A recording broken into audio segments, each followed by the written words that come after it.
It's that time again where we take 10 minutes out of the day to make sure that we inform you guys on everything that's going on with Vineyard.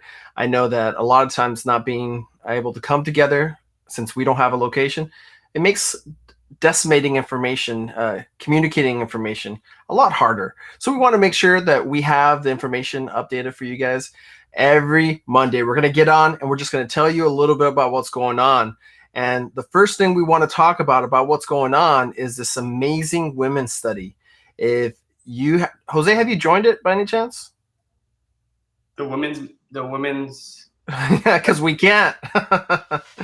They will not. They won't allow us to, which I totally understand. It's a place where ladies talk about lady things, and it's great. It's great for them to be able to have that space. And if you want to join, and you are excited about talking about womanly things, make sure you text women to the number that's shown below, right below me, actually. And if you text that number, you will receive updates. They have a special prayer journal. They're connected. What I love that I've been able to gather is that it's like a sisterhood. It's not just a study. It's how to grow together spiritually. It's not just how someone that's spiritual communicates spiritual information. No, it's a community, and that's a really beautiful thing. I really enjoy that. Have you heard anything about the women's group from anyone? I know that Jennifer Perdomo is an awesome leader, and she's been faithfully leading that for a while now. No, I haven't heard that much about it. I just know that they go on different studies, and they also read books together. I know they're reading a prayer book together at the moment, I believe. But I hear that's what I've heard so far, that they do go through different things together.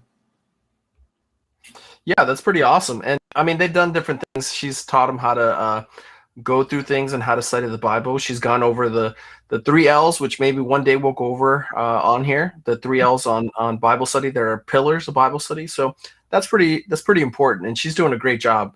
Thank you, Jennifer, for doing that. Thank you for connecting. So now we want to talk about Wednesday night Bible study. Jose, tell us a little bit about Wednesday night Bible study. Yeah, so our Wednesday night Bible study. I know a lot of folks have been going to our Friday night Bible studies, and we've been doing that for a while. We started at 8 o'clock to be a convenience to everyone to kind of be able to get on there on Friday nights. But now we're moving that Friday night Bible study, and we're moving it to Wednesday night. We're going to give more details as we approach June in terms of the time, whether it's virtual or not virtual. But yeah, we're moving that Friday night Bible study to Wednesday night. I know I was a teacher once there. There's actually a diverse group that gets on from all over, not just Vineyard members. We get just other folks that get on there, and you get a well-led discussion. I know Zeke, you've led that a couple times, and there's just different diverse thought that you can definitely get some gems out of it. That's a great point. That's one of the things that we love about these Bible studies is that it's not just one thinker that's communicating one message.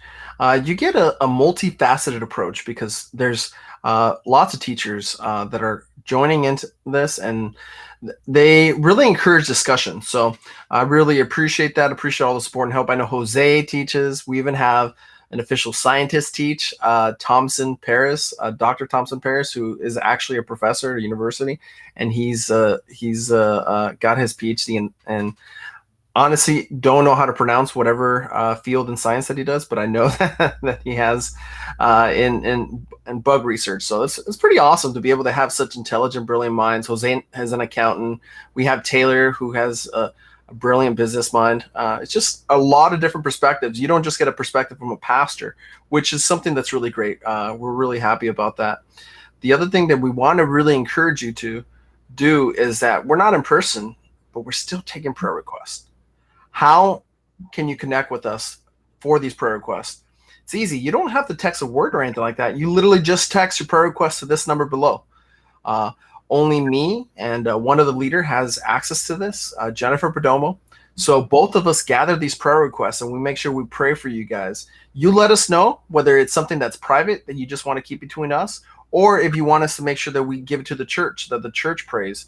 We are encouraging everyone to text this number. We believe that prayer is something powerful, and I'll tell you something that's really amazing about prayer. I work at Avid Health as a chaplain, and I was doing my internship, and a doctor walks in and he starts letting me know that he's actually working on a research project that has shown the impact of prayer on an individual that is healing through emotional and physical pain.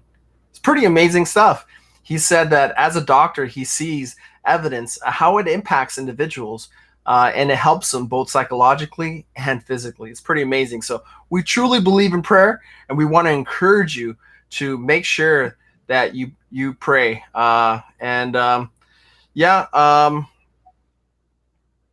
Jose, Yeah, you, I was gonna say, just to tag on what you're saying about prayer requests. I think for me, it's helpful too to see what prayer requests are there. I know a majority of us, we have a busy work week, and sometimes we're praying about the same thing, and we don't know who to pray for. I know that these prayer requests help me see who else is in need, even if it's just a name with a silent prayer request. At least that gives me and our leadership the opportunity to pray for someone who we don't normally pray for. Mhm. So these prayer requests, if you don't mind just sending them in, and there's the number like Zeke said, and we'll definitely have a group that's praying over them. Yeah, that's right. And like I said, make sure you send that our way. Doesn't matter what time it is. We'll make sure we get that, we'll receive that, and we'll definitely pray over it. So now we want to talk about tithes and offering.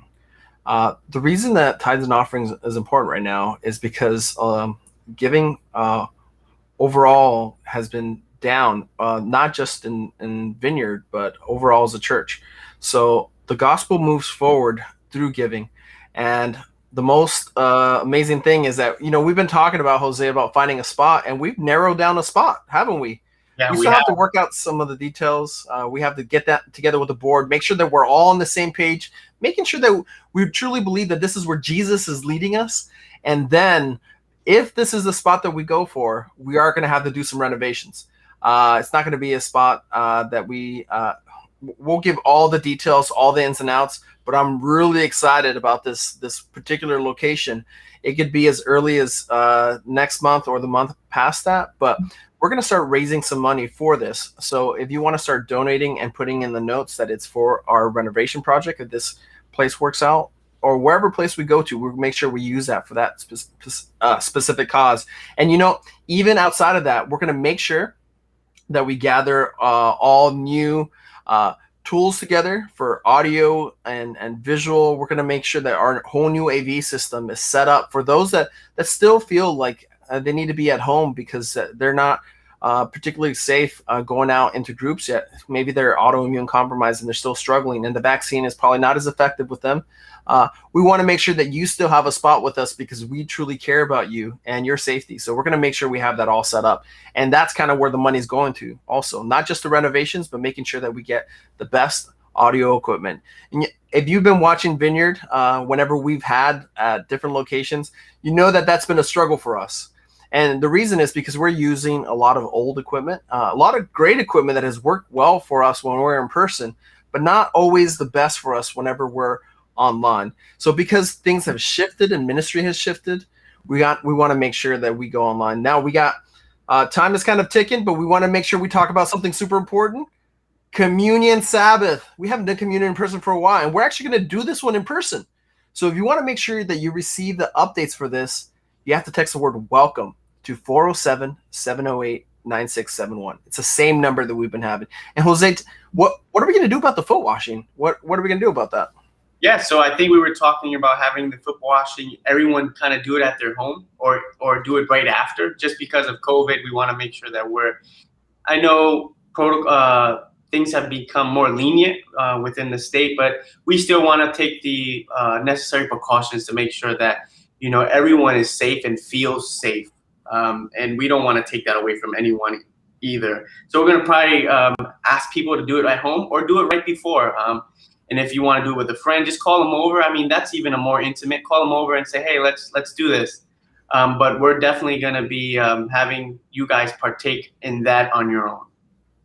Yeah, so that's really important to keep you guys safe. So like he encouraged, make sure you do it. It's something that I would really encourage you to do it because it's a beautiful symbol of what communion really is. It's a cleansing of who you are. Maybe you might not need a rebaptism. Maybe you just need communion for forgiveness of things that maybe have led you astray from Jesus. It's a great opportunity. We also have the communion cups and all that prepackaged so that we make sure that we worship. Now we're going to announce all the location and the details once we're ready to get everything rolled out. But that's basically it. Thank you so much for joining us, guys. We went a little over 10 minutes this time, but we had a lot of really important things to say. Anything you want to tell the people before we leave, Jose?